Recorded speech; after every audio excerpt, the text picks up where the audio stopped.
네, 현대문학 작품론 두 번째 시간을 진행하겠습니다. 지난 시간에 이어서 조지훈 시의 청각적 이미지와 시의식 연구를 계속 공부하겠습니다. 2장 완화삼의 구조와 의미를 살펴볼 텐데 그 전에 지난 시간에 얘기했던 것을 조금 더 한번 강조하기 위해서 시적 내용과 형식의 관계, 그리고 시인의 창작과 비평가의 연구의 접근 방법이 어떻게 다른지 한번 다시 살펴보겠습니다.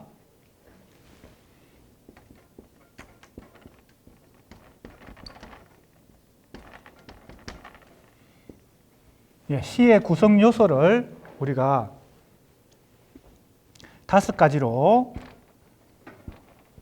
보통 얘기합니다.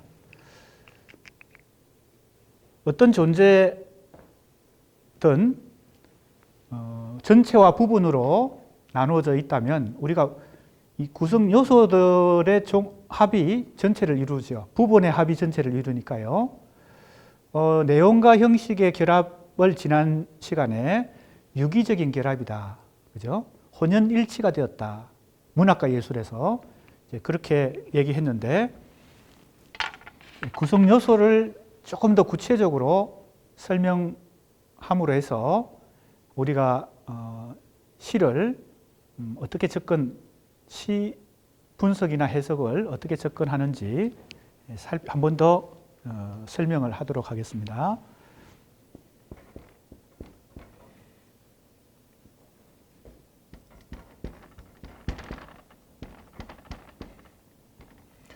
첫 번째는 역시 시도 기본적으로 일반 언어가 가지는 뜻을 갖고 있습니다.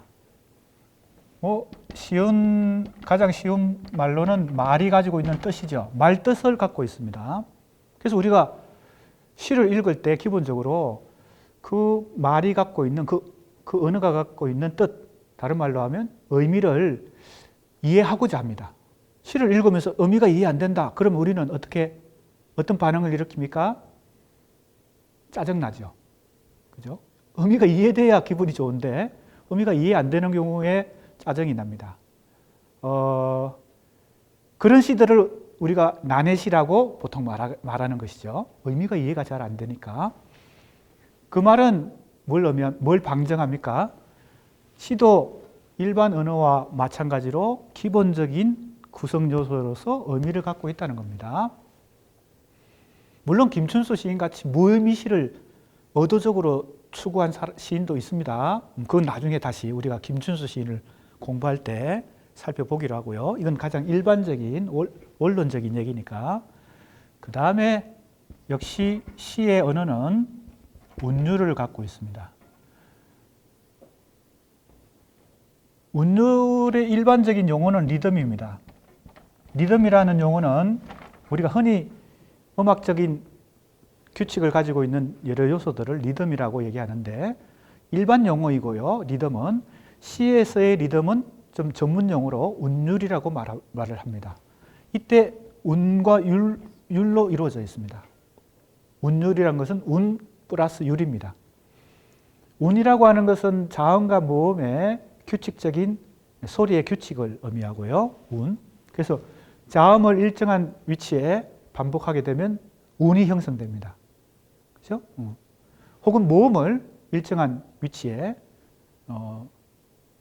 계속 배치를 하면 역시 운이 형성됩니다. 우리 한국 시에는 이 운이라고 하는 것, 이걸 의도적으로 시도할 수는 있어도 그것이 크게 효과를 만들거나 이것을 잘 활용하는 그런 경우는 많지가 않습니다. 아무튼 이론적으로는 이 운이라는 게 있습니다. 시에는. 그래서 이제 운도 그 위치에 따라서 운을 배치하는 위치에 따라서 두운, 그죠? 시의 각 행의 맨 앞부분에 동일한 자음이나 모음을 배치해 놓으면 운이 형성되니까 그걸 두운, 머리 두자를 쓰는 것입니다. 두운. 중간에 운을 배치하는 것을 요운, 허리 요자를 씁니다. 이제 비유죠. 사람의 신체를 비유하는 것입니다. 끝에 배치하는 거 뭐라고 하나요? 이 가군입니다. 이 각자는 다리 각자입니다. 사람의 신체를 머리, 허리, 그 다음 발이라고 해야 맞을 텐데 다리, 가군입니다. 두운, 요운, 가군.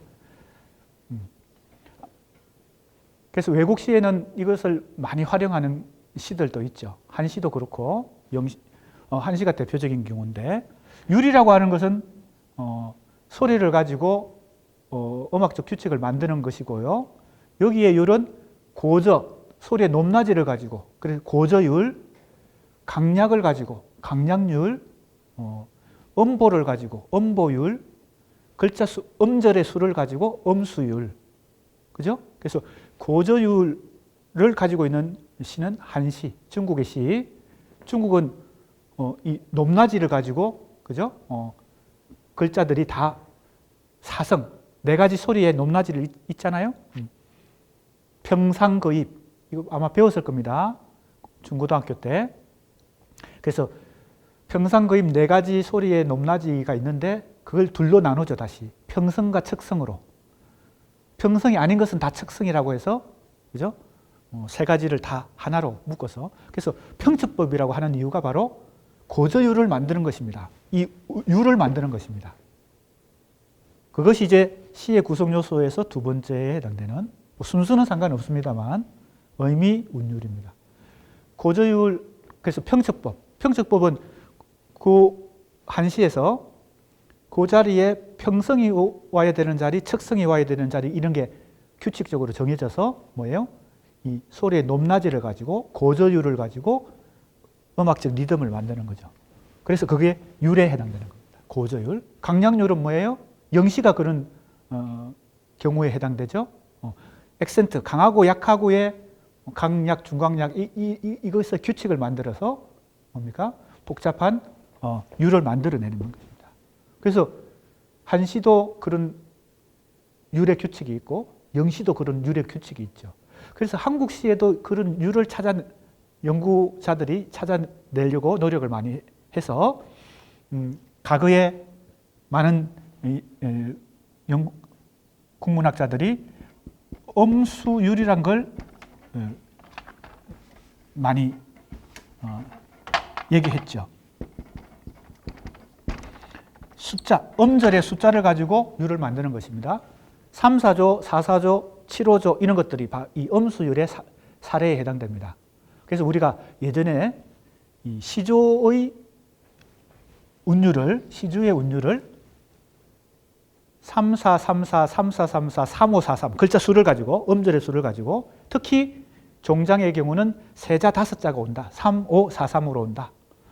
이런 규칙을 이제 찾아낸 것이죠. 거기 대표적으로 음수율이고 7호조라고 하는 거, 그죠? 신체시가 7호조의 형식을 가지고 있다. 그래서 일본의 영향을 받았다. 뭐 이런 얘기도 하고 3, 4조나 4, 4조, 가사도 4, 4조가 많죠.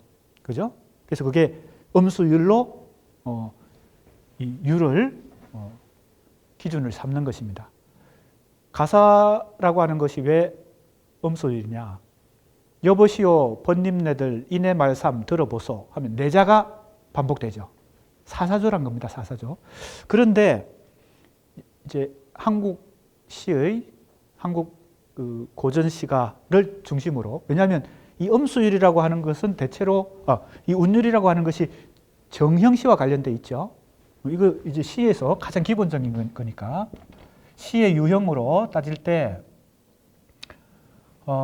형태적 기준으로 시를, 이건 너무 이제 기본적인 얘기니까 그냥 간단히 하고 넘어가겠습니다. 정형시, 자유시, 산문시로 구분하죠. 지금 얘기하는 바로 이 운율이 대표적으로 그 형태를, 시의 형태를 혹은 형식을 규정하는 중요한 요소가 되어 왔죠. 왜 그렇습니까? 시는 원래 노래였으니까.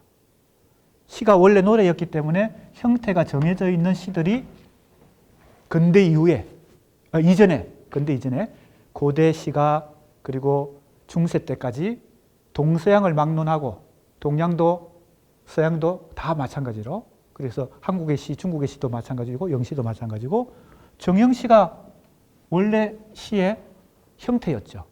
시가 노래였기 때문에 형식 혹은 형태가 정해져 있는 시들이, 그때 바로 이 운율이 주로 규칙적인 운율을 가지고 있다는 겁니다. 아까 시조를 혹은 가사를 뭐 고려 가요, 향가 다 이제 이 운율이 규칙을 갖고 있거든요. 4구체 향가, 8구체 향가, 그 다음에 몇 구체가 나와요? 10구체가 나오죠. 4구체를 한 번 더 반복하면 8구체, 즉 4줄짜리가 8줄이 되고, 그 다음에 마지막 두 줄을 보탠 게 10구체, 10줄로 된 향가. 그렇게 향가도 다, 그죠? 정형시로서의 이 운율의 규칙을 갖고 있었죠.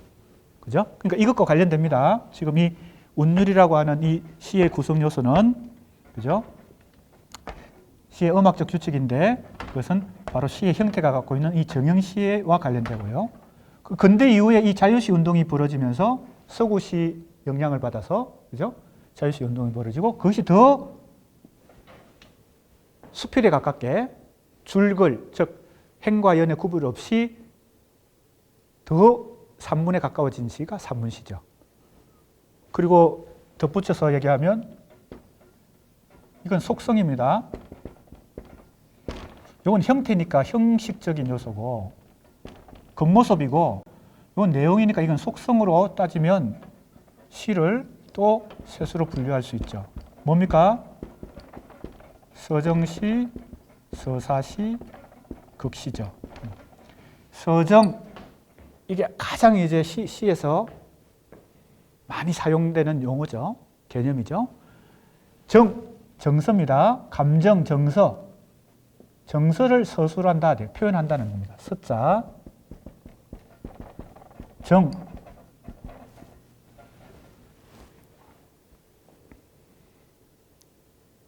초코파이에도 정이라고 붙여놨더라고요. 정을 나눈다는 뜻이겠지만, 그죠? 초코파이 하나에도 정을 나눈다. 뭐 이런 뜻이겠죠? 그 정입니다. 정서, 감정이라고 말할 수 있는. 서정시라고 하는 것은 정서와 감정을 표현해서 전달한다. 시인이 정서적 언어 표현을 하고 독자가 그 정서에 감염되어서 그죠? 어떤 감동을 받는다. 전달된다. 이런 뜻을 갖고 있습니다. 서정시. 사자가 일사자죠. 그죠? 이 정 대신에 일사자가 붙어 있습니다. 같은 서자입니다. 이건 표현한다 이런 뜻입니다. 서술한다, 표현한다. 서정시는 감정을 표현하고 서사시는 뭘 표현해요? 이 일사자잖아요.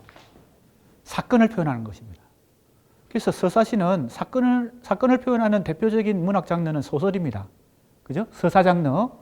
소설이 대표이고 또 뭐 시나리오도 있고 뭐 희곡도 다 사건이 등장하죠. 사건은 뭘 기본으로 합니까? 인물, 그죠? 그리고 배경, 이런 것들이 같이 작동하죠. 사건만 따로 독립되어 있지 않죠. 사건 안에는 인물도 있고 배경도 있고 시간적, 공간적 배경 안에서 사건이 벌어지니까. 그래서 이 서사시라고 하는 것은 서정시하고는 달리 상당히 서사적, 즉 이야기의 요소를 갖고 있다. 서사적 속성을 갖고 있다. 이게 속성 면에서 그렇다는 겁니다. 극시, 연극적 속성을 갖고 있는 것이죠. 우리가 잘 아는 셰익스피어의 4대 비극, 그죠? 너무 잘 알려진 4대 비극은 다 소설이 아닙니다. 극시입니다. 로미오의 줄리엣, 뭐 예를 들면 햄릿, 리오 왕, 맥베스 다 뭡니까? 그 대사가 시로 돼 있어요. 근데 그거는 연극의 대본이죠. 그러니까 극시입니다. 셰익스피어의 작품들이. 그러면 지금 이제 더 원론적인 얘기를 하게 됐는데, 시는 형태적으로 이렇게 셋으로 나누고 내용적으로 셋으로 나누면 이 형태와 내용이 결합되어서 정형시이면서 서정시이고 자유시이면서 서정시도 있고, 그죠? 자유시이면서 서사시도 있고 이렇게 되겠죠. 그래서 어떤 시를 이 형태별로 어떤 유형의 시다, 내용별로 어떤 유형의 시다라고 말할 수 있어야 되겠습니다. 현대시는 대부분 자유시이고 대부분 서정시죠. 그래서 자유시, 서정시가 많은 비율을 차지합니다. 그렇지 않은 경우는 우리가 좀 특별히 눈여겨보면 되겠죠. 아무튼 지금 이 운율을 설명하다가 약간 옆길로 빠졌는데 음수율이란 것이 한국 시를 설명하는, 한국 시의 리듬을 설명하는 대표적인 기준이었는데 그 이후에 음보율로 상당히 또 변모되어 왔습니다.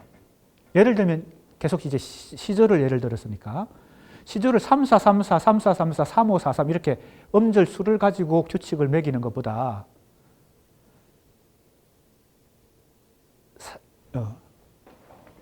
사음보 삼행시다 이런 규칙이 조금 더 적절하다고 이 고전문학 연구자들이 얘기해 온 것입니다. 한국 시는 음수보다는 음보율이 더 적절하다 이렇게 말하고 있죠. 이거 학설이라고 하는 것은 항상 그죠? 더 설득력이 있는 게 뭐냐는 것이지 정답을 따지는 게 아니니까 이쪽에서 이쪽으로 이론이 많이 넘어왔습니다. 음보라고 하는 것은 이 보자가 소리 음자에 걸음 보자거든요. 군대 가도 보병, 포병, 그죠?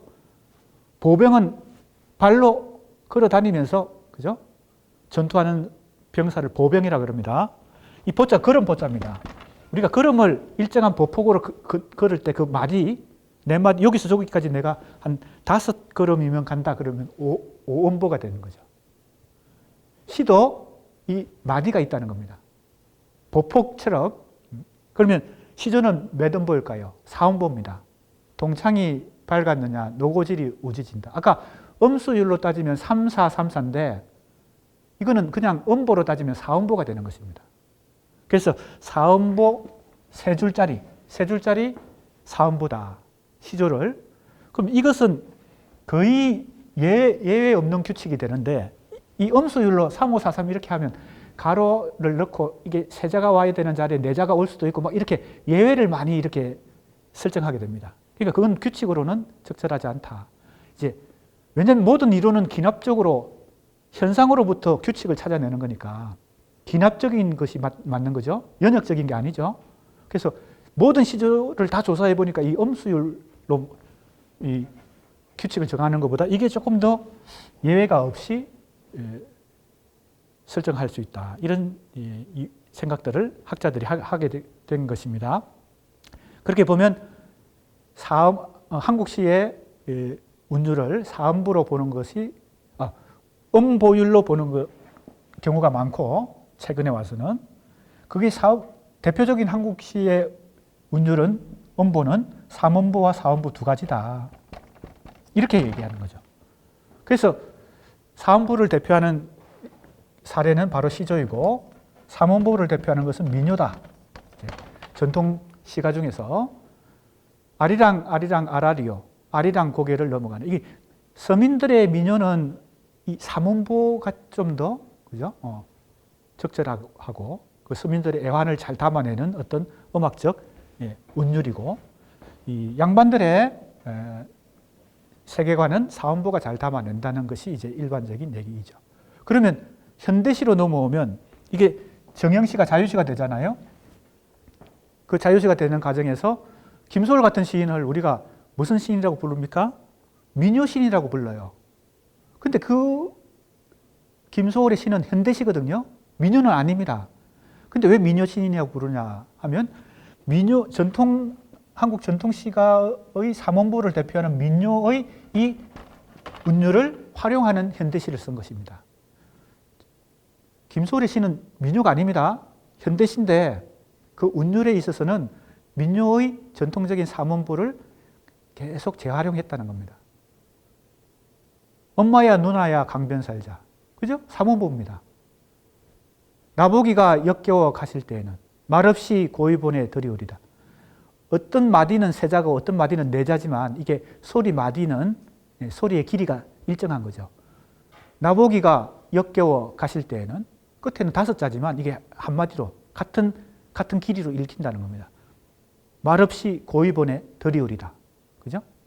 그걸 글자 수로, 음절 수로 따질 거냐, 소리 마디로 따질 거냐, 그 차이인데, 아무튼 지금 이 운율이 그만큼, 그러나 이제 현대시로, 정형시에서 자유시로, 자, 조금 전에 예를 든 김소월만 놓고 보세요. 김소월의 시는 정형시가 아닙니다. 자유시입니다. 자유시이고 대부분 서정시겠죠. 서사시나 극시가 아니니까. 김소월의 시는 자유시, 서정시인데 민요의 삼원보를 상당히 많이 활용한 시다. 이렇게 봐야 되는 거죠. 그러면 역으로 뭘 우리가 알 수 있습니까?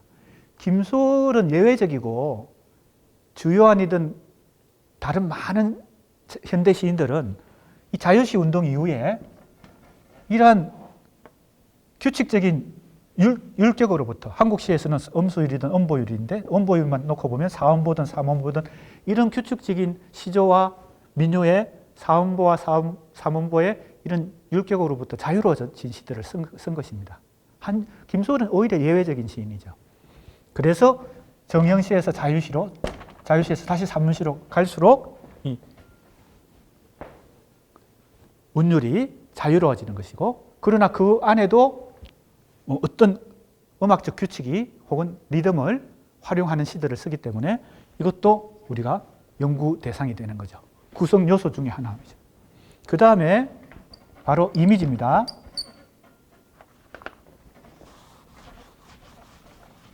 이미지는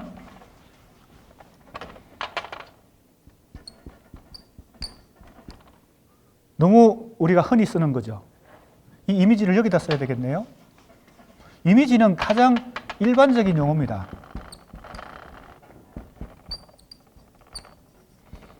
이미지는 시에만 사용하는 것이 아니라 회화나 영화나 사진 같은 시각 매체, 시각 이미지도 다 이미지라 그럽니다.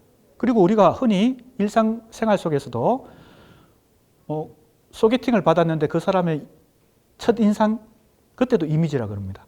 이미지가 어떠냐? 뭐 이렇게 물어봅니다. 그러니까 이미지라고 하는 것은 일반 용어이고, 그죠? 가장 일반적인 용어이고, 특별히 시에서 나타나는 이미지를 우리는 심상이라고 그럽니다. 그래서 이미지란 말을 쓰기도 하고, 시의 이미지란 말을 쓰기도 하고, 구체적으로 심상이라고 번역해서 쓰기도 합니다. 이때 마음심자가 들어갑니다. 마음속에서 어떤 형상이 새겨지는 겁니다. 마음에 상이 새겨지는 것입니다. 심상, 이미지. 이것은 이미지를 아주 잘 번역한 것이죠. 왜 그렇습니까? 이미지는 이렇게 간단하게 설명할 수 있습니다. 감각을 자극하는 언어입니다. 즉 감각적 언어입니다. 감각이 중요합니다. 이미지는 다 감각과 관련되어 있습니다. 그래서 우리가 감각을 얘기할 때 오감을 얘기하죠. 오감, 5가지 감각. 그죠? 시각, 청각, 촉각, 후각, 미각 얘기하잖아요. 그러한 우리가 감각적으로 반응할 수 있는 언어, 그게 이미지입니다. 근데 그때 감각은 실제 감각이 아니라 그 언어가 연상시키는 감각이거든요. 자, 다시 설명할게요. 샛별 같은 눈동자라는 시의 구절이 있다고 예를 들어 봅시다. 쉬운 예를 드는 거니까 이거는 뭐 누가 그런 시를 쓰면 그 시도 아닌 거죠. 왜냐하면 너무 흔한 비유니까. 하지만 샛별 같은 눈동자 했을 때 샛별이 이미지잖아요. 심상이잖아요. 보조관념, 눈동자는 원관념이고요. 원관념을 효과적으로 표현하기 위해서 보조관념을 우리가 사용하는데 그게 바로 심상이죠. 그게 이미지죠. 그때 이 샛별은 시각적 이미지잖아요. 시각적 심상인데 이때 샛별은 실제 내가 샛별을 지금 보고 있는 게 아닙니다. 실제 감각이 아니에요. 이 언어가 유발시키는 마음에서 연상시키는 그 감각이에요. 즉 그게 시각적 감각이든 청각적 감각이든 촉각적 감각이든 그 언어로 인해서 내 마음속에서 그 추체험, 이미 예전에 체험했던 것이 다시 연상이 되는 것입니다. 예전에 내가 샛별을 봤던, 그죠? 별을 봤던 그 초롱초롱한 그 시각적 이미지가 마음속에서 연상이 되는 것입니다. 생생한 체험이 아니에요. 생생한 감각이 아니에요. 하지만 그것은 언어적 감각이죠. 2차적 감각이죠. 그래서 마음에서 일어나는 형상이다. 이렇게 번역한 것입니다. 그래서 이건 좋은 번역이죠. 아주. 그 속뜻을 번역한 거니까. 시의 이미지가 갖고 있는 속뜻을 번역한 거니까. 그러니까 시를 구성하는 구성 요소 중에 운율이 있고 심상이 있고 이 이미지가 음악적으로는 운율이 중요하고 시각적으로는 회화적으로는 이 이미지가 중요한데 이미지 중에서는 시각적 이미지가 대표적이지만 역시 청각적 이미지도 있고 그죠? 후각적 이미지도 있고 미각적 이미지도 다 있죠. 아무튼 그런 이미지들을 구사하게 됩니다. 시는 특별히 일반 언어보다 이 심상을 많이 구사하게 됩니다. 왜? 감각을 더 뭡니까? 원초적으로 회복시키는 언어 표현이 시거든요. 일반 언어는 개념적인 언어, 즉 추상적인 언어. 이걸 보통 우리는 정리해서 얘기합니다. 하지만 원초적으로 언어로, 개념으로 설명할 수 없는 어떤 미미한 뉘앙스, 느낌, 감정, 이런 것들을 혹은 감각을 다 포함해서 시로서 더 잘 느끼게 하기 때문에 시의 언어는 일반 언어보다 이미지가 풍부한 언어. 역시 운율이 음악성이 풍부한 언어. 이렇게 되는 거죠. 대표적으로 두 가지가 운율과 심상이 시의 언어를 대표한다고 볼 수 있습니다. 그리고 네 번째는 이 이미지하고 전혀 무관한 게 아닙니다. 이 이미지 심상이 기본 재료가 되어서 뭘 만들어냅니까? 비유와 상징을 만들어냅니다. 비유와 상징의 차이는 잘 알죠? 아까도 얘기했지만 이 이미지가 원관념과 보조관념의 관계에서 보조관념의 역할을 하는 것이 이미지라고 그랬습니다. 비유에서도 보조관념이 사용되고 상징에서도 보조관념이 사용됩니다. 그러니까 심상이 기본이 되어서 비유와 상징이 만들어지니까 3번과 4번은 밀접히 연관되어 있습니다. 분리된 게 아니라 3번과 4번은 연결되어 있습니다. 비유와 상징의 차이는 잘 알죠? 상징은 보조관념만으로 원관념을 생략하고 말하는 것이고 비유는 보조관념과 원관념을 같이 활용해서 표현하는 것입니다. 내가 아까 예를 들었던 샛별 같은 눈동자는 비유죠. 그렇죠? 원관념과 보조관념을 같이 활용했으니까. 그리고 그것은 직유법이죠. 직유, 언유, 환유, 제유, 어인, 다양한 비유법이 있죠. 비유와 상징. 그래서 이거 하나로 이렇게 묶어서 얘기할 수 있습니다. 그 다음에 또 시에서 말하는 사람이 다양한 역할을 합니다. 그걸 우리가 화자라고 얘기하죠. 시적 화자. 그걸 시적 화자. 그냥 화자라고 하면 일반적이지만 앞에 시적이 붙어 있습니다. 시에서 화자가 이 작품의 뉘앙스와 작품의 이 숨은 의미를 상당히 많이 변화시키는 중요한 요소가 됩니다. 왜 그렇겠습니까? 시에서 말하는 사람은 시인 자신이 아니거든요. 우리가 글 쓰는 사람 주체가 바로 시에 등장하는 화자라고 하면 시라고 하는 문학예술 장르는 상당히 단순해집니다. 그건 일기처럼 되는 거예요. 일기는 내가 내 얘기를 하는 거고 편지도 마찬가지죠. 그러나 이것이 문학예술인 이유는 화자를 설정함으로 해서 복잡 다양한 의미와 뉘앙스를 만들어낼 수 있습니다. 서정주 시인이 추천사라는 시를 쓰면서 자기가 화자가 아니라 누가 화자로 등장시켜요? 향단이, 미안합니다. 춘향. 향단아, 그네줄을 밀어라. 이렇게 해요. 그때 향단이라고 부르는 이 말하는 사람은, 즉 주인공은 춘향입니다. 춘향이가 몸종 향단이 보고 그네줄을 세게 밀어달라고 하는 것입니다. 지금 그 나무 밑에서 그네를 타고 있는데, 그죠? 세게 밀어달라. 저 바다로 배를 내어 밀듯이, 그죠? 배를 밀려면 힘을 줘서 밀어야 배가 물 위로 쭉 밀려 나가잖아요. 마치 바다로 배를 내어 밀듯이 뭘 밀어달라고요? 그네줄을 밀어달라. 누가? 말하는 사람은 서정주가 아닙니다. 그죠? 춘향입니다. 춘향이. 그 유명한 만해 한영원의 님의 침묵. 그죠? 아, 님은 같습니다. 사랑하는 나의 님은 같습니다. 푸른 산빛을 깨치고 단풍나무 사이로 난 적은 길을 걸어서 차마 떨치고 갔습니다. 하고 말하는 사람은 한영원일까요? 어떤 여성이라고 봐야 될 만한 이 흔적들이 그 님의 침묵이라는 시집 속에 많이 등장합니다. 수도 놓고 거문구도 타고, 그죠? 노래도 부르고 하는데 이 화자가 이 연작시니까 등장할 때마다 화자가 바뀐다고 보기보다는 일정한 이 화자가 설정되어 있다고 봐야 되니까 여성 화자입니다. 그러니까 시인과 화자 사이에 이 간격이 있는 것입니다. 물론 그 화자는 시인의 목소리를 대변하거나 시인의 분신이겠죠. 하지만 이 사이에서 복잡한 어떤 문학적인 어떤 효과가 만들어집니다. 아까 얘기했던 예를 들었던 김소월의 유명한 진달래꽃. 나보기가 역겨워 가실 때는 말없이 고이 보내드리우리다. 영변의 약산 진달래꽃 아름 따다 가실 길에 뿌리우리다.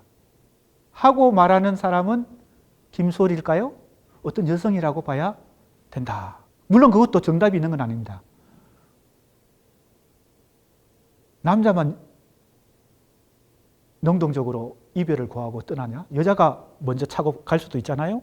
그러니까 이렇게 애타게 사뿐히 저를 밟고 가시옵소서 하는 사람이 남자일 수도 있겠죠. 물론 그것은 이제 좀 더 따져보고 또 입장 차이가 있을 수 있는데, 아무튼 내가 말하고자 하는 것은 화자는 시에서 중요한 역할을 한다는 거죠. 시인과 일치되지 않는다는. 어떤 경우는 일치되는 시도 있겠죠. 그죠? 시인 자신이 화자인 경우도 있겠죠. 그리고 이 화자와 관련되어서 이 말하는 사람의 어조, 영어로는 톤인데, 이것이 상당히 시에서 중요합니다. 이걸 어조를 말하는 사람의, 즉 화자의 태도라고 일단 정의해 봅시다. 아까 심상은 감각을 자극하는 언어 이렇게 정의했고, 어조는 말하는, 즉 화자의 태도 이렇게 정의했어요. 왜? 어조를 보면 그 말하는 사람의 태도가 뉘앙스로 느껴집니다. 그 사람하고 직접 보면서 대면하면서 대화하면 더 잘 느낄 수 있지만, 전화상으로도 그 사람의 말투만 들어도 그 사람이 지금 기분이 나빠서 하는 얘기인지 기분이 좋은지 날 존중하는지 날 무시하는지 알 수가 있습니다. 그 말투만 들어도요. 그게 바로 어조죠. 어조. 그러니까 화자와 어조는 또 이렇게 밀접한 관련을 갖고 있습니다. 왜 사냐면 우치요. 그 우치요 하는 것도 어조와 관련되는데, 그때의 그 관조적이면서도 약간 이 현실과 약간 거리를 둔 듯한 그 어조 속에 이 화자의 어떤 태도, 세계관, 삶의 태도 이런 게 나타납니다. 자, 이제 결론적으로 요약해 보겠습니다. 아까 내가 시인은 어떤 내용으로부터 형식을 표현한다. 순서로 보면 내용이 먼저다. 그렇게 얘기했습니다. 물론 이것은 일반적인 얘기입니다. 형식이 앞서고 내용이 따라오는 경우도 있을 수 있습니다. 예를 들면 글을 쓰거나 말을 하다 보니까 의미가 발생하는 경우도 있다는 겁니다. 즉 기표가 기의를, 그죠? 좌우할 수도 있습니다. 그러나 이제 우리가 시 창작 과정을, 예술 창작 과정에서 시인이 시를 창작하는 이 과정은 이게 내용이고 형식을 얻어서 시라는 예술 작품이 나온다. 이렇게 봐야 되겠습니다. 이 내용 안에는 아까 이 1번은 그러니까 여기에 들어갈 수도 있습니다. 근데 더 세밀하게 보면 우리가 아까 내가 뭐라고 했어요? 시를 읽다 보면 바로 의미가 느껴진다 그랬죠. 그리고 우리가 일반적으로 시를 읽으면 의미부터 찾으려고 한다 그랬죠. 시의 의미를 모르면 짜증나니까. 그죠? 그런데 이때 이 시의 구성 요소 5가지 중에 1번이 가장 기본적인데, 이것은 이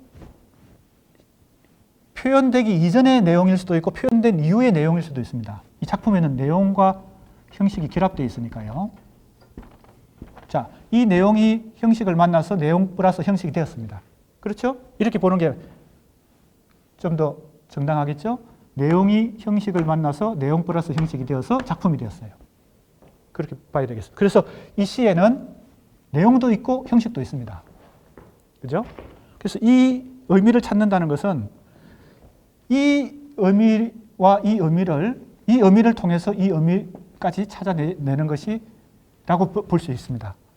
작품에 들어있는 내용을 통해서 시인이 원래 마음속에 혹은 정신 속에 있었던 그 원래 내용을 이 내용과 이 내용에 또 반드시 일치하는 게 아니겠죠. 더 엄밀히 따지면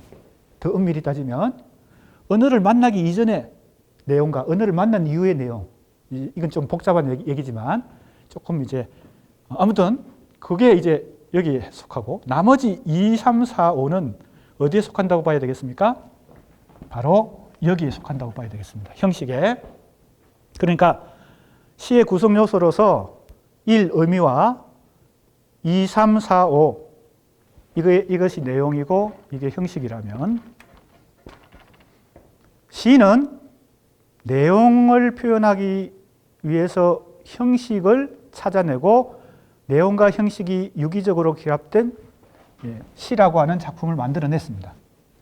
우리는 시를 연구할 때 형식도 내용도 이제 분석해야 될 텐데, 순서로 보면 이 작품에 나와 있는 내용을 가지고 바로 이 내용을 알았다고 한다면 아까도 얘기했지만 오류가 나기 쉽습니다. 왜 그럴까요? 이 형식을 건너뛰고 이 내용으로부터 이 내용을 우리가 찾았다고 자신한다는 것은 문제가 있다는 겁니다. 왜? 이 형식이라는 것은 다 뭐예요? 보통 일반 언어가 아닌 시적 언어만이 가지는 언어의 기법이고, 이 언어의 기법을 통해서 뭐예요? 의미를 좀 더 복잡하고 미묘하게 만듭니다. 운율을 통해서도 의미를 복잡하고 미묘하게 만들고, 이미지를, 심상을 통해서도 복잡하고 미묘하게 만들고, 비유와 상징을 통해서도 복잡하고 미묘하게 만들고, 아까도 얘기했죠? 화자와 어조를 통해서도 복잡하고 미묘하게 만듭니다. 그래서 어조를 우리가 흔히 말하는 가장 쉬운 예를 들면 아이러니, 즉 반어적 어조를 쓰는데 그게 반어라고 생각하지 못하면 완전히 거꾸로 의미를 잘못 이해하겠죠. 너무 쉬운 얘기로 비꼬는 말이 있습니다. 너 잘났어. 근데 그 얘기를 듣고 어조를 파악을 잘 못해가지고 날 칭찬하는구나. 기분이 좋아. 너 잘났다는 것은 비꼬는 말이죠. 그죠? 진짜 너가 아름답다 이런 뜻은 아니잖아요. 그죠? 그럼 시에도 지금 이 예는 너무 일반적인 언어의 사례지만 시는 더 복잡하고 미묘하게 이 어조를 구사한단 말이죠. 화자도 복잡하게 만들어 놓고요. 그러니까 이 형식적 요소 4가지가 모두 의미를 복잡하고 미묘하게 만들기 때문에 우리가 시에서 시인의 정신을 혹은 작품의 주제와 의미를 파악하려고 할 때 이 작품에 나타나는 의미를 가지고 바로 의미를 찾으려고 하면 지금 이 형식들이 갖고 있는 복잡하고 미묘한 기법들을 다 놓치고 오해할 경우가 많다는 겁니다. 즉 해석에 오류가 날 경우가 많이 생긴다. 그럼 어떻게 해야 되겠습니까? 아까 내가 그래서 첫 시간에 얘기한 것이, 시인은 이렇게 시를 창작했는데 독자나 비평가는 이렇게 역순으로 거슬러 올라가서 어디를 거쳐야 돼요? 형식을 거쳐야 됩니다. 이 형식을 거쳐서 이 작품이 나왔기 때문에 이 형식을 거쳐서 주제와 의미와 내용을 포착하려고 노력해야 됩니다. 그래야 뭐예요? 이 형식들이 만들어낸 복잡 미묘한 의미의 섬세한 그리고 심층적인 이 진짜 의미에 도달할 수 있고 또 한 가지는 뭐예요? 이렇게 해야 선행 연구들이 미처 하지 못한 빈틈을 찾아낼 수가 있습니다. 선행 연구들이 다 많은 연구들이 있었지만 이 부분들은 무궁무진하기 때문에 내가 찾아낼 수 있는 빈틈들이 아직도 있습니다.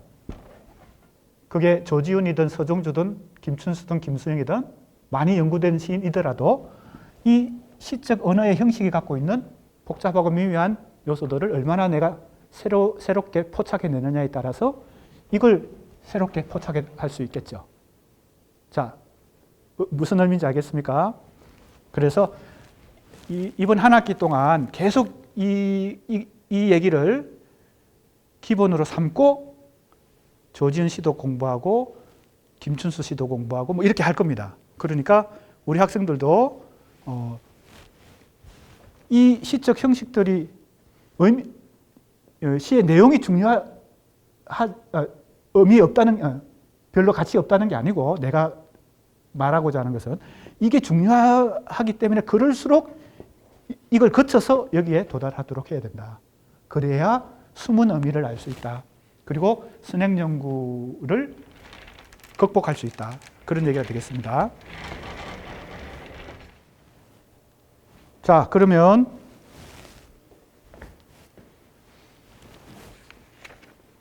우리 교재 180조 2장 완화삼에 대해서 살펴봅니다. 지난 시간에 이 2장이 왜 필요한가를 중심으로 살펴봤으니까요. 부제목이 모글에게입니다. 모글에게. 이제 박모글에게 준 일종의 편지시죠. 편지시. 친구니까. 같은 청록집을 간행한 친구니까요. 그래서 화답시인 나그네를 만들게 된 작품입니다. 자, 한번 읽어보겠습니다.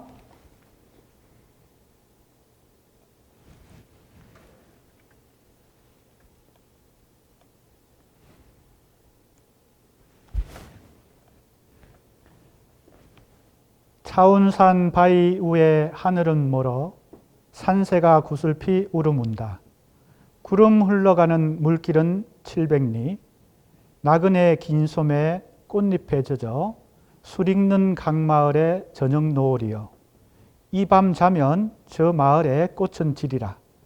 다정하고 한 마음도 병인양하여 달빛 아래 고요히 흔들리며 가노니. 예, 완화삼이라는 작품입니다. 바로 이 조지훈 전집 1권 시 전집의 34쪽에 수록되어 있습니다. 그러니까 내가 이 조지훈 전집을 읽으면서 이 작품에 눈길이 계속 간 이유가 무엇인가 한번 살펴보겠습니다.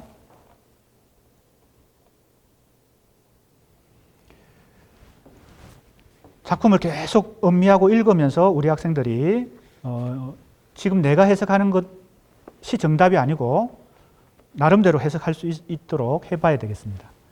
이 시는 크게 전반부와 후반부로 나누어지는데 의미상 1, 2년이 전반부고 3년에서 5년까지가 후반부입니다. 자, 나그네가 여기 등장합니다. 자, 1년을 보면요. 배경이 등장하는데 산 바위가 나오고요. 하늘이 나오고 산새가 웁니다. 자, 이 1년은 하늘과 땅과 존재가 상징적으로 제시됩니다. 그렇죠? 하늘이 있고요. 땅은 차가운, 이때 차우는 차가운입니다.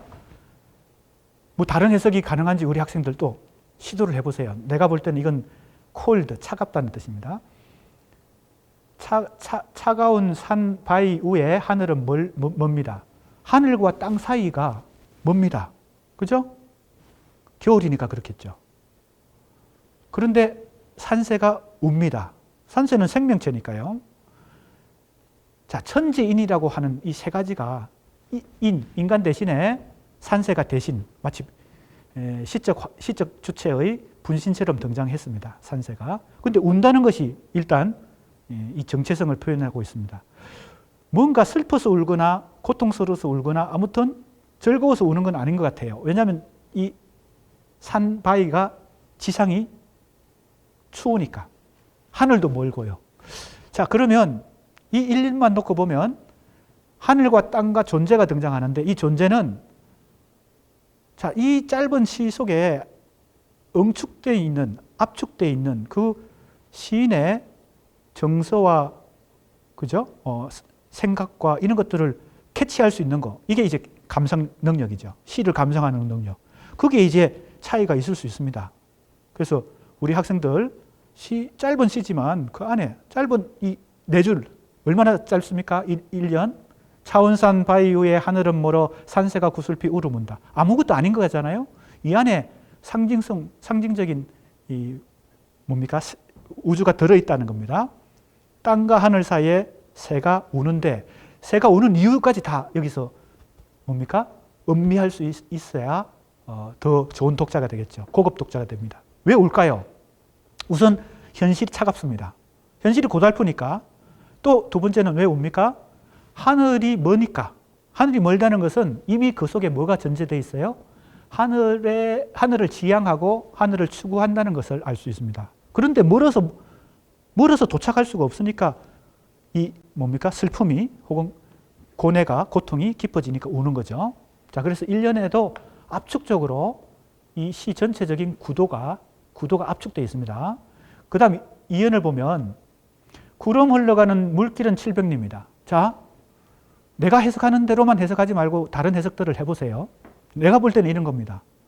이 시가 조지훈 씨의 전체적인 시 세계의 구도를 일목요연하게 보여주고 있다. 그래서 내가 이 작품에 주목한 겁니다. 자, 1년은 구도로 보면 어떤 구도예요? 존재를 중심으로 산새라고 하는 존재, 이 시적 화자를 대변하겠죠. 수직적 구도입니다. 하늘과 땅이라고 하는 수직적 구도예요. 근데 여기서 시도는, 산새의 시도는 하늘에 도달하고자 하는 수직적 상승의 어떤 의지가 있는 것 같아요. 그게 다 숨어 있죠. 그래서 시는 암시적인 표현, 압축적인 표현, 그죠? 아까 그게 바로 뭐예요?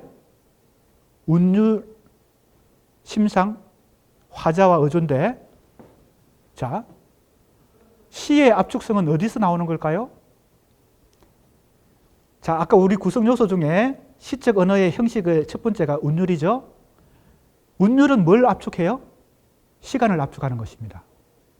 두 번째 심상은 뭘 압축해요? 공간을 압축하는 것입니다. 내 마음은 호수요 라고 비유를 했다고 칩시다. 은유죠. 아까 샛별 같은 눈동자는 지규고 내 마음은 호수요. 은유입니다. 내 마음과 호수는 호수 여기 찾아봐야 없죠. 저 멀리 가야 있는데 나하고 호수 사이가 얼마나 거리가 떨어져 있습니까? 공간적으로. 근데 그걸 일치시켜 버려요. 내 마음은 호수요. 이렇게 하면 공간이 압축되는 겁니다. 운율을 통해서 시간이 압축되고 공간을 통해서 심상을 통해서 공간을 압축함으로 해서 시는 단 한 줄의 표현을 통해서도 우주를 압축해서 그죠? 암시적으로 표현할 수 있고 함축적 표현을 할 수 있는 겁니다. 자, 보세요. 조지훈의 시 완화삼 1년만 놓고 아까 우주가 압축되어 있다는 거죠. 하늘과 땅에 산새가 웁니다.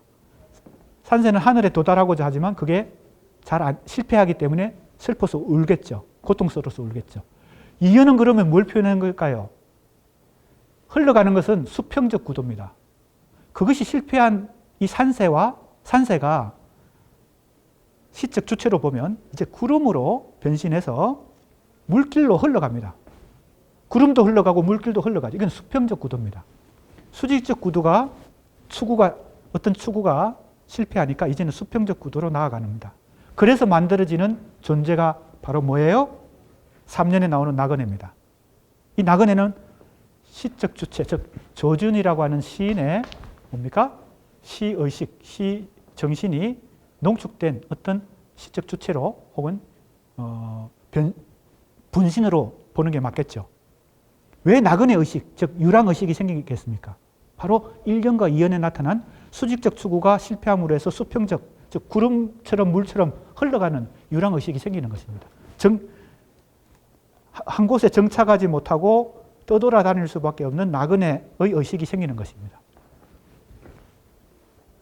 이 시를 받은 박목월 시인이 나그네라는 시를 썼죠. 그러니까 실제 박목월 시인에게 나그네 의식이 있는지, 그건 다시 박목월의 시를 열심히 음미하면서 또 읽어봐야 되겠죠.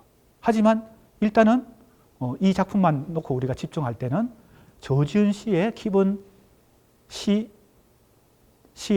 의식은 나그네 의식이다. 그건 이미 연구가 됐어요. 많은 연구자들이 연구를 이미 했어. 유랑 의식이라는 걸 연구했어요. 근데 내가 이 작품 속에서 나그네 의식이 생기게 된 조지훈 씨의 주체가 나그네가 된 이유를 1년과 2년에서 뭡니까? 도출해낼 수 있다는 겁니다. 수직적 추구가 실패함으로 해서 수평적 추구로 나간다. 그것이 얼마까지 나가요? 700리까지 수평적으로 흘러갑니다. 한 곳에 머물러 있지 못하고 수평적으로 구름도 물길도 흘러가서 700리까지 갑니다. 나그네 긴 소매에 꽃잎에 젖어 술 익는 강마을에 저녁 노을이여 그랬어요. 저녁 노을이 왔으니까 해가 지고 이제 밤이 옵니다. 저녁이 됐어요. 그리고 술이 익습니다. 그래서 여기서는 굉장히 낭만적인 요소도 있는 것 같아요. 왜? 술이 익고 있으니까 저 나그네가 저 마을에 도착해서 이제 그죠? 주막에 가서 술 한 잔 걸칠 수 있는 거 아니에요? 막걸리 한 잔? 그래서 박목월의 시에 이 시에 대해서 화답시로 써서 보낸 박목월의 나그네는 낭만성이 상당히 있죠.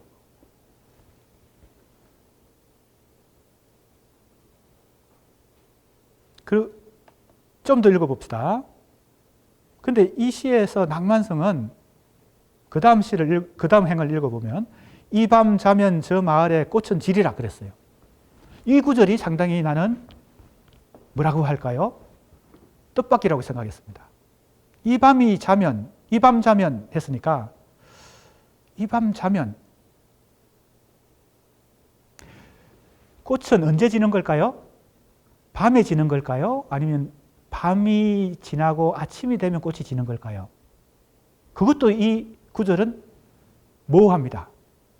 그렇죠? 보세요. 이 밤 자면 그랬어요. 저녁 노을이니까 저녁이 왔고 이제 밤이 올 텐데 이 밤 자면 저 마을에 꽃은 지리라. 밤 동안에 꽃이 지는 걸까요? 밤이 끝나고 아침이 와서 꽃이 지는 걸까요? 자, 조금 우리가 그 질문을 계속 가지면서 또 읽어봅시다. 다정하고 한마음도 병인양하여, 병인양하여는 병인 듯하여 그런 뜻이죠. 병인 것 같아서 뭐 이런 뜻이죠. 달빛 아래 고요히 흔들리며 가노니. 아직 밤은 안 왔습니다. 아직 밤입니다. 아침은 안 왔어요. 아직 그리고 마을에 도착도 안 했어. 그죠? 술은 익고 있어요. 저녁 노을이 지고 있고요. 근데 달빛 아래서 지금 뭐예요? 달빛 아래서 흔들리며 가노니 그랬어요. 자, 간다는 것은 이 나그네 그리고 구름, 물길과 다 연동돼 있죠. 왜? 한 곳에 있지 않고 어디론가 가는 것이 나그네 신세니까요. 근데 흔들리며 간다는 뜻이 뭘까? 그리고 이것은 약간 내가 볼 때 아무것도 아닌 것 같지만 보통 그냥 읽고 넘어갑니다. 근데 좋은 독자, 고급 독자 혹은 시 연구자는 아무것도 아닌 것 속에서 힌트를 찾아내야 됩니다. 실마리를 찾아내야 됩니다. 심지어는 쉼표 하나, 말줄임표, 부호에서도 뭔가를 찾아낼 수 있습니다. 왜? 그것도 형식이니까. 시적 언어의 형식은 뭘 분석함으로 해서 어디에 그 복잡하고 미미한 시적 의미에 도달하는 것이 분석 과정이니까요. 나는 어디에 주목했나 하면 고요히와 흔들리면은 같은 의미가 아니라고 봤습니다. 고요히 간다고 하면 고요히 가는 거고 흔들리며 가는 것은 흔들리며 가는 것인데 왜 고요히 흔들리며 간다고 말했을까 하는 겁니다. 두 가지 몸의 모습이 공존하고 있다는 겁니다. 하나는 이 달빛 아래서 이 나그네가 보여주는 모습이 고요히 가는 것이고, 두 번째는 흔들리며 가는 겁니다. 그런데 이게 두 가지가 공존하고 있죠. 고요히 흔들리며 간다 그랬습니다. 그것이 과연 뭘까 나는 궁금했습니다. 그래서 이 시를 좀 더 깊이 음미하면서 읽어보기로 하고 분석을 진행했습니다. 조금 전에 얘기했던 그런 분석 절차가 이 서술 부분에, 분석 부분에 자세히 나와 있습니다. 그래서 여기 수직적 구도가 1년에 있고, 2년은 수평적 구도이고, 그리고 나그네와 더불어 꽃잎과 저녁 노을이 등장하고, 나그네는 바로 산새와 연결되죠. 산새가 나그네로 이렇게 이동했다고 볼 수 있죠. 산새는 처음에 슬피 울다가 이제는 나그네가 됐죠. 산새는 수직적 추구를 했지만 나그네는 수평적 추구를 하고 있는 거잖아요. 근데 산새와 나그네는 동질성이 있죠. 전혀 별개의 존재라고 보기는 어렵죠. 이 작품 한 편 속에서. 그것은 다 시인의 어떤 분신과도 같다고 봅니다. 그 다음에 아까 이 밤 자면 저 마을의 꽃은 지리라고 한 것은 이 밤이 상당히 중요한데요. 내가 볼 때 그렇습니다. 그래서 이 작품에서 내가 뭘 힌트를, 실마리를 찾았나 하면 첫 번째, 밤의 의미. 도대체 이 밤이 뭐냐? 보통 그냥 시를 읽는 사람은, 흔히 대충 읽는 사람은 이 밤은 어두운 밤이고 아침이 오면은 희망이 오고 밤은 절망이고 대충 그렇게 통상적으로 해석합니다. 즉 밤은 부정적인 의미를 갖고 있다. 아침은 긍정적인 의미를 갖고 있다. 꽃은 생명의 탄생이고 꽃이 지는 것은 죽음이다. 이렇게 통상적으로만 이해합니다. 그런데 시에서 그렇게 통상적인, 즉 상식적인 의미 해석이 되는 경우도 있지만 그것이 안 되는 경우도 있습니다. 안 된다는 것보다는 그거 역설적인 표현 혹은 다른 어떤, 아까도 얘기했지만 그 상징이, 그 심상, 여기서는 밤도 상징이고 나그네도 상징이고 다 상징이겠죠. 아까 심상이 비유로도 사용되고 활용되고 상징으로도 활용된다 그랬으니까 여기서 상징을 지금 내가 따져보는 겁니다. 이 밤의 상징이 반드시 어두운 절망이 아닐 수 있다. 그죠? 그걸 내가 첫 번째 힌트를 얻은 것이고, 두 번째는 이 산새나 나그네로 등장하는 이 주체가, 시적 주체가 걸어가면서 어디를 향해서 갑니까? 마을을 향해서 가면서 고요히 가는 것하고 흔들리며 가는 두 가지 태도를 동시에 보인다는 것, 이 두 가지를 내가 주목했습니다. 그래서 이런 것들을 이 한 편의 시에서 다 해결이 안 돼요. 그래서 어떻게 해야 돼요? 이 시집 전체 속에서 그 물증을 찾아내야 되는 거죠. 과연 밤이 어떤 의미를 갖고 있을까? 조지훈 시에서. 왜냐하면 밤은 조지훈 시 대부분에 등장합니다. 중요한 작품들에, 대표작에. 아까 우리가 대표작으로 가장 흔히 얘기하는 성무에도 밤이 등장합니다. 별이, 그죠? 시간적 배경은 밤입니다. 그리고 별이 있고 춤을 추는 스님이 있고, 그죠? 성무.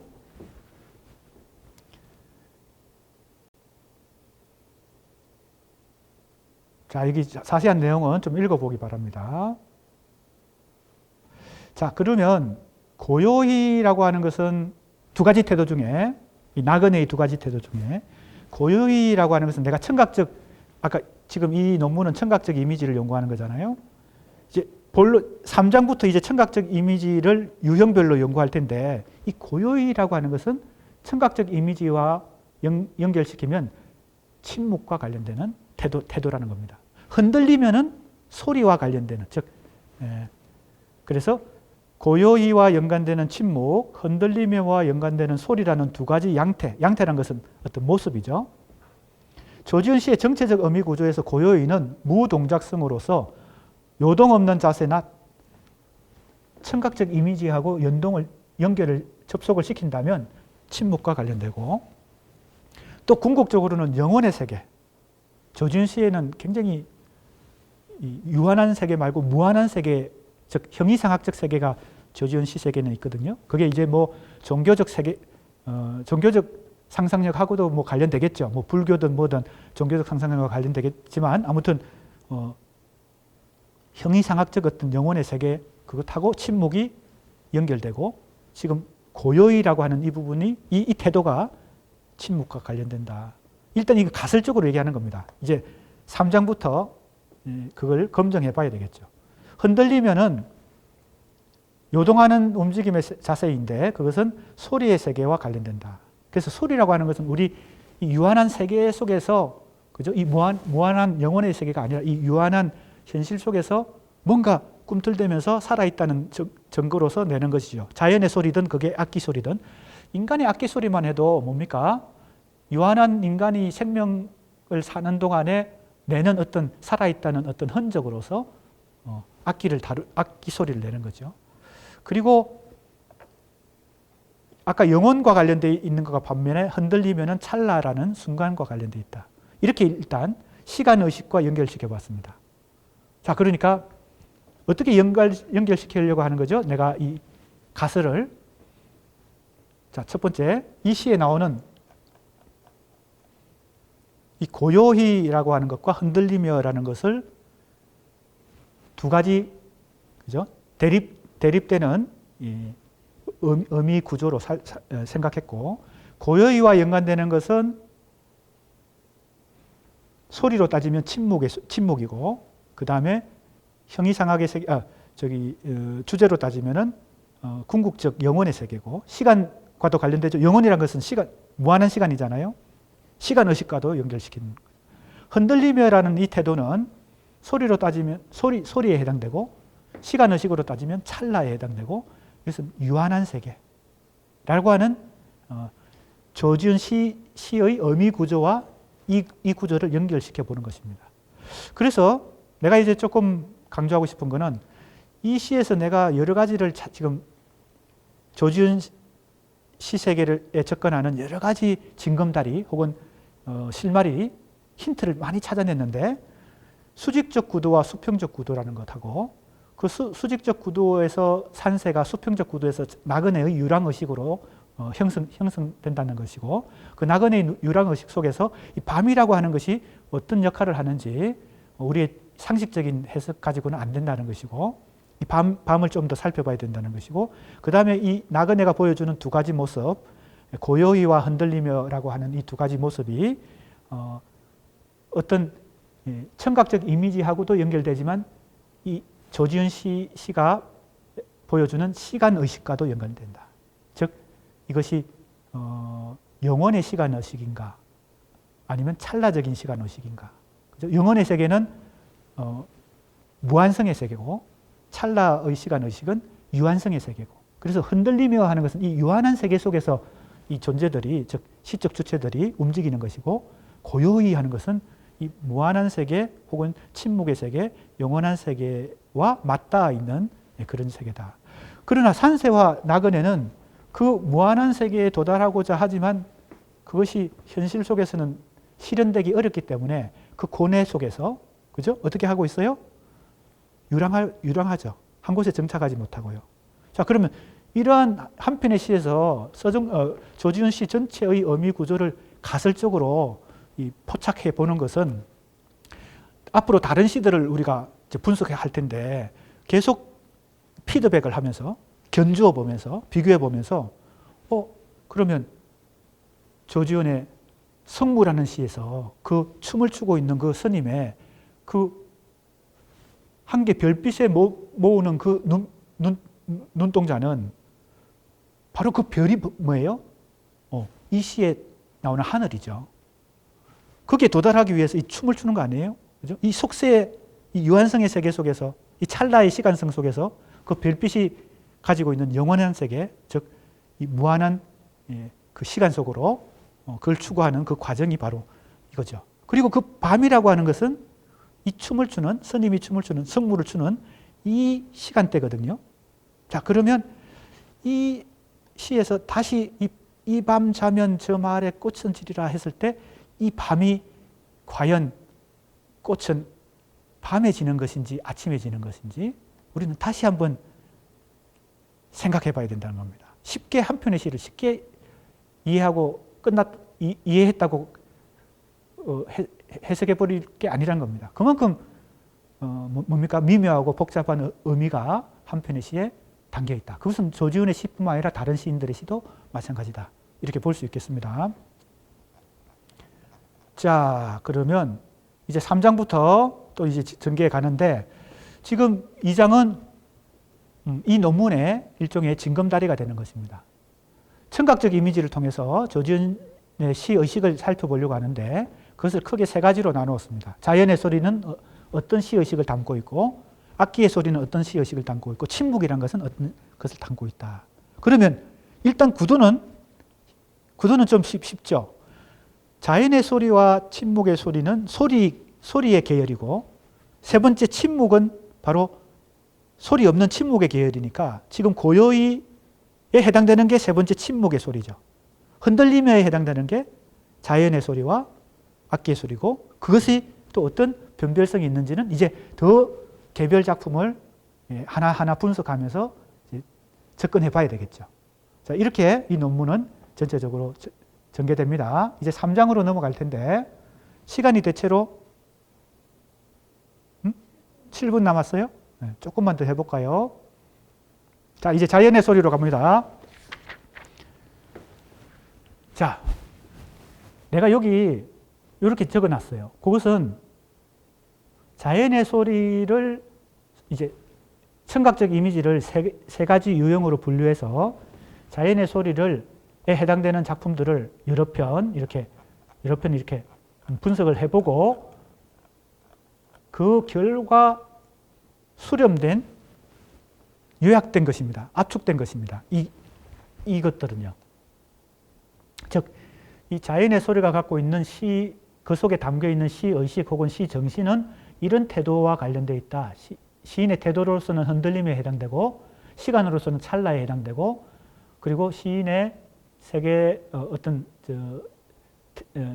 세계관은 혹은 시인의 태도는 현세적 갈등과 정화 사이에서 왕국한다. 이런 의미를 갖고 있습니다. 그런데 이 제목을 3장의 제목을 여기다 이렇게 적었다 그래서 이게 먼저 얻어진 게 아닙니다. 기납적으로 이 유형에 해당되는 청각적 이미지, 즉 자연의 소리를 다 분석해 보니까 결과적으로 이렇게 정리가 됐다는 겁니다. 이렇게 정리가 됐. 흔들림, 찰나, 현세적 갈등, 정화. 그러니까 문학 연구는 100% 연역적 방법이 아니라 기납적 방법에 의해서 얻어지는 겁니다. 뭔지 알겠습니까?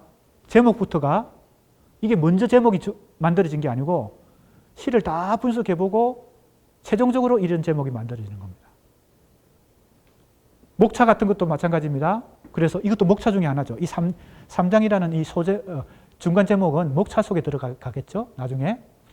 그래서 석사 논문, 박사 논문을 쓸 때도 그렇고 소논문을 쓸 때도 물론 처음에 아까도 얘기했지만 가설로 이렇게 목차를 설계도를 짜잖아요. 내가 목차를 먼저 짭니다. 근데 그 목차라고 하는 거는 계속 기납적 연구를 통해서 자꾸 어떻게 돼요? 수정되고 고쳐져야 됩니다. 즉 연역적으로 정답이 먼저 나오고 그 다음에 거기에 따라서 연구가 진행되는 게 아니란 겁니다. 그래서 뭐가 중요해요? 기납적 방법에서는 모든 정답은, 모든 해결책은 여기 다 들어있습니다. 작품에서 모든 게 뭐예요? 얻어져야 됩니다. 추출돼야 됩니다. 그래서 내가 이 논문을 쓰는 과정에서 처음에 구상했던 것과 다른 어떤 방향으로 다른 목차가 나오고 최종적으로는 다른 제목이 나올 수도 있습니다. 왜? 어디를 기준으로 해야 돼요? 내 머릿속에서 생각한 게 기준이 아니고 이 작품의 사실이 중요한 것입니다. 작품이 보여주는 현상이 중요한 것입니다. 기납적으로 자꾸 피드백을 통해 가지고 다시 이 목차를 짜야 되고 중간 제목, 큰 제목 다 그렇게 해야 되는 것이죠. 그래서 이 제목만 해도 먼저 이게 설정된 게 아니라는 것을 알아야 됩니다. 자, 이제 조지훈 시에서 청각적 이미지가 자연의 소리, 다음에 악기 소리, 우선 이렇게 둘로 나누어진다는 것이고, 이제 자연의 소리는 또 다시 나누어집니다. 이제 분류를 하는 겁니다. 근데 이때도 중요한 것은 지금 나는 지금 청각적 이미지를 가지고 분류를 함으로 해서 조지훈 시를 좀 더 깊이 이해하려고 이 논문을 쓰고 있잖아요. 그런데 이 분류를 할 때 혹은 연구 방법이나 연구 관점을 찾을 때 이게 청각적 이미지이면 청각적 이미지, 색채면 색채, 뭐 이런 심상이면 심상, 아니면 운율이면 운율, 아까 얘기했던 그 구성 요소, 시적 언어의 형식, 그 중에 어떤 걸 포착할 거 아니에요? 그 포착도 처음부터 내가 조지훈 시를 내가 청각적 이미지로 연구해야 되겠다. 이게 처음부터 머릿속에 떠오른 게 아니라는 거죠. 자꾸 이 속에서 기납적으로 찾아낸 것이 그것이고, 또 어떤 사람은 다른 걸 찾아낼 수도 있겠죠. 운율을 찾아낼 수도 있고, 어조를 찾아낼 수도 있고, 화자를 찾아낼 수도 있겠죠. 물론 그렇게 얘기한 것은 가장 일반적인 그 시적 언어의 형식들이니까 그 하위 범주 속에서 더 세밀한 어떤 관점이나 그죠? 연구 방법을 찾아낼 수도 있겠죠. 그것은 무궁무진합니다. 그럴 때 이게 옆길로 새 가지고 내가 지금 청각적 이미지를 연구한다 그래서 청각과 관련된 그 참고 도서를 막 찾아내 가지고 그게 마치 무슨 아까도 얘기했지만 청각 자체를 연구하는 게 아니란 겁니다. 누구 시에 나오는 색채 이미지 연구한다고 해서 색채 일반론을 연구하면 안 된다는 겁니다. 우리는 조지훈 시를 연구하기 위해서 이 청각적 이미지를 관점으로 채택한 것 뿐이죠. 그러니까 청각적 이미지가 등장하는 것을 또 유형별로 분류하고 다시 그것을 거기에 해당되는 시들을 분석할 때 그게 옆길로 새지 않도록 조심해야 됩니다. 내가 지금 청각 연구하는 게 아니거든요. 조지훈 시 연구를 하는 거지. 그리고 색채 연구를 하는 게 아니고, 그죠? 그러니까 색채 일반 연구, 청각적 일반 연구가 아니라는 걸 꼭 명심해야 됩니다. 시를 항상 기존에 놓고 봐야 됩니다. 그래서 지금 자연의 소리도 다시 무생물의 소리와 바람 소리로 나누었는데, 자, 이제 한번 살펴보겠습니다. 파초우라는 작품이 등장합니다. 여기에는 빗방울 소리가 등장합니다. 청각적 이미지로서 한번 읽어보겠습니다. 외로이 흘러간 한 송이 구름. 자, 여기도 구름이 등장하네요. 그죠? 자, 그러니까 내가 지금 굉장히 선호하는 어떤 시 분석 방법 중에는 조지훈이면 조지훈, 김춘수면 김춘수, 어떤 시인의 시 세계를 연구할 때 한 편의 시를 다 독립적으로만 연구하는 게 아니란 겁니다. 내가 아까 파초를 한 편을 연구한 것은 마치 뭐와 같아요?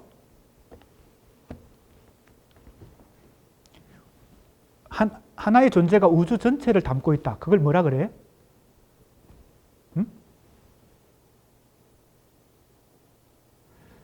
자, 그러니까 부분이 전체를 담고 있다고 생각하는 겁니다. 한 편의 시는 한 편의 시일 뿐만 아니라 이 시집 전체에 상호작용한다는 겁니다. 그러니까 파초라는 작품하고 파초 작품이 이 조지훈 시 전체에 그죠? 하나의 전체를 담고 있는 부분이다. 이런 뜻입니다. 다만 n분의 1이 아니란 겁니다. 한 편 한 편의 작품은. 왜? 다 시적으로 예술적으로 다 연관되어 있는 한 시인의 시 세계 속에서, 시 정신 속에서 창작된 작품들이니까. 그러니까 이걸 보통 우리가 여러 가지 용어로 얘기할 수 있지만 상호 텍스트성을 염두에 두면서 보통 상호 텍스트성은 A라는 시인이나 작가와 B라는 시인 사이에 작품 사이에서 상호 연관성이 있다는 뜻으로 상호 텍스트성이라는 말을 씁니다. 근데 나는 그걸 약간 응용해서 조지훈 시의 시 작품들 사이에서도 상호 텍스트성이 있다. 이렇게 보는 거죠. 그러니까 파초를 아까 분석했는데 그것과 지금 분석하려고 하는 미안합니다. 아까 완화삼. 내가 지금 착각했네요. 완화삼을 아까 분석한 그 작품하고 이 파초가 전혀 독립된 별개가 아니라 조지훈의 시 세계 속에서 상호 텍스트성으로 어딘가 접속되어 있고 연결되어 있다고 보는 겁니다. 그러면 같이 비교하면서 분석해 볼 때 아까 내가 완화삼에서 미처 완전히 해석되지 않는 부분들이 있다 그랬잖아요. 밤이라는 것이 대표적입니다. 또 어떤 부분들이 산세의 의미와 나그네의 의미가 다른 작품을 분석할 때 더 뭡니까? 도움이 될 때가 있죠. 자, 여기서도 보세요. 외로이 흘러간 한 송이 구름도 흘러가고 있죠. 완화삼하고 거의 유사한 대목입니다. 이 밤을 어디에서 시리라 등고. 자, 밤이 또 등장합니다. 이 작품에도. 그죠? 성긴 빗방울, 파촌잎에 후들기는 저녁 어스름. 시간대가 비슷하죠? 아까 그 작품하고. 저녁 어스름 부분입니다. 아까도 황혼, 그죠? 저녁 노을이 지는 때였죠. 나그네가 마을을 찾아갈 때. 근데 여기서 이 작품은 빗방울이 등장합니다. 창 열고 푸른 산과 마주 앉아라. 푸른 산이 등장했어요. 들어도 싫지 않은 물소리기에. 자, 이게 청각적 이미지가 등장합니다. 물소리. 이 물소리는 여기 빗방울이 성긴하는 것은 무슨 뜻일까요? 드문드문 이런 뜻이겠죠. 성기다. 성기다. 이것도 나는 그렇게 해석하는데 또 다른 해석이 가능한지 찾아봐야 됩니다. 우리 학생들은 시도해 봐야 됩니다. 왜냐하면 단어 하나하나의 의미도 중요하거든요. 왜냐하면 단어 하나의 의미에 따라서 전체 시의 의미가 달라질 수도 있으니까요. 성긴 빗방울. 그죠? 후들긴다 그랬으니까 파초 잎에 이 빗방울이 떨어지는 그 빗방울 소리가 나는 겁니다. 그러니까 여기서 물소리라고 하는 것은 1차적으로는 빗소리라고 보는 것이 자연스럽고, 그 비가 많이 내려서 이제 물길을 흘러서 물줄기가 흐른다, 강이 흐른다 이렇게도 볼 수 있지만 일단은 빗소리라고 보는 것이 자연스럽지 않나 싶어요. 날마다 바라도 그리운 산이 등장해요. 중요한 이미지로 푸른 산, 빗소리와 함께 푸른 산이 등장합니다. 온 아침 나의 꿈을 스쳐간 구름, 또 구름이 등장하죠. 근데 이게 아침이 나옵니다. 자, 이 작품에서 밤과 아침의 관계 유심히 볼 필요가 있어요. 이 밤을 어디에서 쉬리라든고, 또 밤이 등장합니다. 이 밤을 어디서 쉬어야 되나? 자, 그러나 이 작품에서는 중요한 이미지로 빗방울이 등장하죠.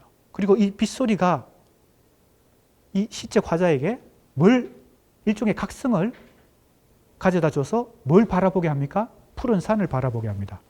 푸른 산은 아마 푸르다고 하는 것이 청록집의 청록, 사슴이죠. 푸른 사슴은 사실은 없다고 해요. 그러니까 푸른색이 이 청록파 시인들에게 가지는 어떤 의미는 순수 자연, 그죠? 이 현세의 속세가 아닌 순수 자연을 의미한다고 일단은 해석할 수 있고, 물론 이것도 다른 해석을 시도해 봐야 됩니다. 우리 수강생들이. 일단 이 푸른 산이 등장하는 촉매작용을 한 것이 빗방울입니다. 그래서 이 시에서 빗소리가 상당한 임팩트를 주는 중요한 이미지로, 즉 심상으로 등장합니다. 보세요. 물소리는 성긴 빗방울 소리라고 나는 봤고, 구름에서 떨어진 거니까. 자, 구름에서 비가 떨어졌어요. 구름은 아까 나그네와 거의 같은 신세잖아요. 그죠? 아까 우리 뭡니까? 완화삼하고 지금 이 작품을 같이 놓고 견주어 가면서 지금 해석을 하고 있습니다. 내 꿈을 스쳐간 구름. 그러니까 이 구름에는 이 시적 화자의 꿈, 즉 소망이 이제 담겨 있어요. 근데 그 구름에서 비가 떨어졌으니까 이 비는 이 구름이 가지고 있는 어떤 소망, 어딘가에 가고 싶음, 그 어딘가는 이제 영혼의 세계겠죠. 유한한 세계가 아닌 무한한 세계겠죠. 거기서 비가 떨어졌으니까 이 빗방울이 파초잎에 듣는 소리는 나에게 뭔가 신선한 어떤 이 유한한 세계에서 힘들게 살아가는 이 고단한 이 삶의 어떤 힘을 주는 혹은 각성을 주는 그런 요소가 아닐까, 이렇게 해석을 해봅니다. 유랑의식은 고단한 것인데 이 꿈과 관련된 이 구름에서 비가 떨어져서 그 소리는 소망과 관련되어 있다. 그래서 날마다 바라도 그리운 산 했으니까 이 푸른 산도 아마 그 순수 자연 혹은 이상적 가치, 이렇게 이제 일단 해석해 볼 수 있고, 그런데 이제 밤이 또 등장하는데, 여기서 밤은 구름이 유랑을 지속하는 시간적 배경일 뿐만 아니라 지금 이 밤에 구름이 계속 유랑을 하다가 빗방울을 떨어뜨리는 거예요. 이 밤에 시적 화자가 처한 존재론적 상황이다. 자, 이 밤은 화자의 존재론적 상황이다. 이렇게 일단은 해석을 했습니다.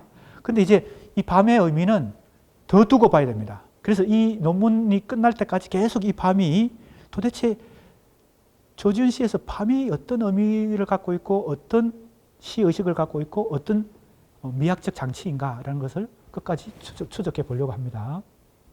이제 꾀꼬리 소리를 살펴볼 텐데 이제 새소리죠. 자연의 소리 중에 지금 빗소리, 그 다음에 새소리 이렇게 해서 자연의 소리에 해당되는 작품들을 다 한 편 한 편씩 분석을 해가는 과정입니다.